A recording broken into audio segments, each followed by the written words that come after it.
Hello, everybody. Craig from URCompt here. We have a very special guest, Marcus Yoder. He is VP of Business Development with Gambling Gaming. They are a provider of interactive games. Marcus, thank you so much for being here. Thank you very much. Looking forward to it. One of our first videos in the series of just industry insider conversations, because URCompt, I know we had a struggle, or we had a long road getting into work with casino partners, and I just love hearing other industry people talk about their products and what their experience is getting in the market and what they do. So, Marcus, thank you so much for being here. Thank you for having me. All right, so why don't we start off, for folks that aren't familiar with Gamblit Gaming, talk a little bit about what y'all do. Okay, great. So we produce games and gaming machines that are really an interactive way to play a gambling game. Many of the games are directly from our own game studio, but we also have, as part of our special sauce, the ability to take games that are popular, let's say mobile downloaded games, and gamblify them. So basically take the game exactly how it is played on your phone for fun, and put in the exhilaration of wagering into it. And that's really kind of the science and the art, if you will, of making that happen. Some examples of that are Cut the Rope, which has 1.2 billion downloads. So now you can play that same game on the casino floor. Probably the biggest title is this one, Pac-Man. So we've got two different forms where you can play either by yourself against a computer or head-to-head against three other people, basically playing for a pot that's generated by basically slot math. And then we have a single player version of it as well, going on our TriStation machine, which hopefully we can show some images at some point. And that is you're playing Pac-Man. And basically every time you eat a certain number of pellets or eat a ghost, then that triggers a wager.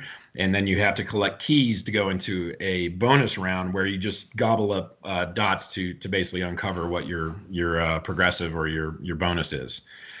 So it's a lot of fun. Oh, that's awesome. No, they are a lot of fun. I can speak from firsthand experience. Playing it at G2E is a blast. And I understand it's actually on a cruise ship now, right? Yeah, we're on Royal Caribbean Harmony of the Seas. All right. Well, I know we've got a lot of URCompt members that have sailed on the Harmony. So if you're watching it, put in the comments what you guys thought. And I think I'll be back in the Harmony in a couple months. So I'm going to try it as well. Okay, great. It's the big TriStation. You can't miss it. Big, goofy redhead like that guy. Oh, okay. Perfect. And then, so what's kind of the target market? Who's playing these skill-based games?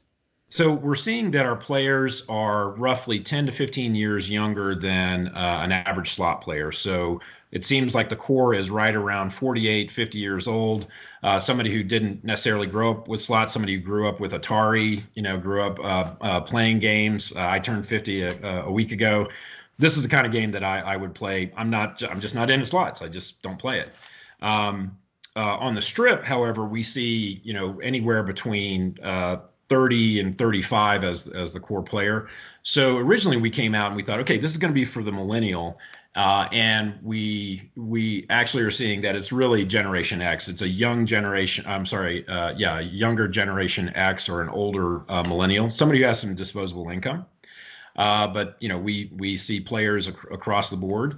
Interestingly enough, when we talk to older players, we ask them, okay, how did this affect your slot play? And the answer has always come back. It's like, oh, this isn't a slot game. My slot budget is over here and I play that. This is something else. This is just for me to, stay entertained. So it's been kind of interesting, right? So part of the purpose of Gamblit is to create this new revenue stream for the operators. And basically for the communities that they serve, whether that be a commercial community or a lottery. One of our biggest customers is the Alberta Gaming and Liquor Commission, which runs the lottery and all the casinos. So we're actually creating tax revenue. And then I'd say around 75% of our operators are tribal. And so we are able to actually, we're creating additional revenue for the tribes, much to the point where I was just looking for, the Choctaw will come back and say, thank you for helping, helping support us and helping support the people. So because, part of the premise is that, as people get older, either they stop going to the casino or younger people are coming into the casino are already there. And to make sure that there's still a gambling revenue stream, that's what our games are there for. Ah, it's excellent. And I'd love for you guys to come out with a game where I can actually be the ghost instead of Pac-Man, because I would love to be that ghost, just try to eat Pac-Man. Okay, well, I'll talk to Bandai Namco and see what we can do. Okay, thank you. Yeah. All right, and then so the gambling aspect of it, is there a chance to win big at any of these games, or what? Yeah. What's that like? Yeah, the payouts are just like any kind of slot machine that you could come across. I'll give you an example. Our Deal or No Deal video poker, which is basically a jacks or better game, but with a twist that if as you start to create a good hand, the banker will call you with a deal. That is more than what your minimum is, and somewhere on the range. We actually show you what the wins are, so you have to sweat it and decide, okay, are you here to gamble? Are you going to take the deal or not, right? But because we have multipliers on that, if you get the 5x multiplier and you're wagering like at $5, $10, or $20 a hand, you could win up to $40,000, right? A lot of our games have a 5,000. You could win up to 5,000 times your wager. We see a lot of what I would call VIP play, where people are wagering $5, $10, $20. Some individuals, we've got a couple of guys who are wagering 15,000 coin in per session, right? So it is truly still gambling. You truly can win the same way that you can win in terms of slot. It's just a hell of a lot more fun. Now, so our business, URComp, we have a lot of customers that want to get comp. Do you have any insight as to how maybe points accumulate on one of your games versus on a video poker or slot machine or something else? They'll be equivalent to a slot machine.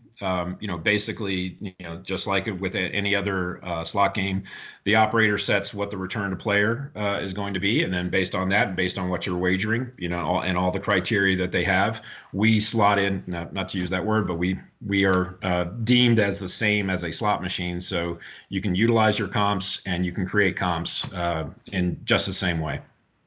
Excellent. Now, you mentioned the Harmony of the Seas. You mentioned Choctaw, Alberta. Are there any other big, well-known casinos in general where our players can find your games? Oh, sure, yeah. So at MGM, with MGM, we're at Park MGM and MGM Grand. With the Caesars organization, we're at the Link in Las Vegas. We're also at Harrah's Cherokee in North Carolina. That actually ends up being one of our best locations. We didn't know that, but there it is, Then we're also at Cactus Pete's with the Penn organization. We're at Red Rock with Station. We're at Texas Station. In California, we're at Barona, Chuck Chansey, Hamul, going into some of the smaller ones as well. And then in Oklahoma, we're with the Choctaws in 2 locations in Durant and Pecola. We're also at Foxwoods and Mohegan Sun in Connecticut.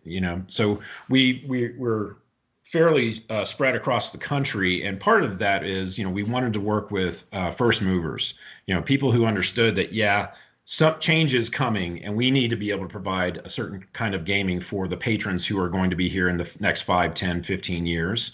And they've been great partners to work with, supporting us, giving us the opportunity. They pound on us just like all the other EGM providers, but frankly, that's made us better. So we're going to continue to expand. We've got a lot of basically pent up demand. And once this COVID-19 situation relaxes and the casinos reopen, we'll be putting more machines out there. Excellent. And so I know we spoke before we started the interview. URComp, we had a hard journey getting partnering with casinos. You have to prove yourself, and there's a lot of regulatory issues. And I can only imagine that it's exponentially harder for a product that's on the slot floor that's taking in money to actually get in the door. So tell me about, when did you come in with Gamblit, and what was that journey of actually getting onto the casino floor? Sure. So I started in the casino industry 11 years ago, coming in to work for IGT Interactive, and my remit at that time was to expand online casino gaming outside of Europe. So this was the time frame where New Jersey was thinking about legalizing. There was a lot of hubbub about poker legalizing across the country. At the end of the day, really only Delaware and New Jersey, then Nevada had legalized, and this is all prior to the lifting of the sports betting ban. So we established the New Jersey business. We established the Canadian business. I actually opened up online gaming in Mexico with a company called Codere, a large Spanish public casino company. And then I went out on my own to do some consulting. I found Gamblit. I consulted with them for a little bit, got a chance to look under the hood and really look at the technology, and thought, okay, this is really something. And that was 5 years ago. And so we had to develop, we had to develop the games, we had to develop the machinery, and then you have to take all of that through, UL testing. They shock it with 30,000, volts of electricity to see if it doesn't like all of a sudden spit out money. And then we had to go and work with what's called independent test laboratories like GLI, BMM, and they serve as the testing facilities for many of the state regulators. And so GLI, we will give a game to GLI. They will test it, run it through millions of permutations to make sure that when the operator sets the return to player, that is what happens across the million spins, right? And then we have to actually get licensed by a state entity and then potentially by a tribal entity. And that's both the company getting licensed and going through investigations and due diligence, and us personally. So I personally have a license to be part of an EGM manufacturer in the state of Indiana. And my wife and I had to submit 540 documents, not pages, documents of all of our finances for the past 5 years, credit cards like Nordstrom's cards, the car wash card. And, then about 3 weeks later, a commissioner from the state and a member of the Indiana State Police show up and interview you. And that's even nothing to hide, but it's the police, right? So you're a little bit nerve-wracking.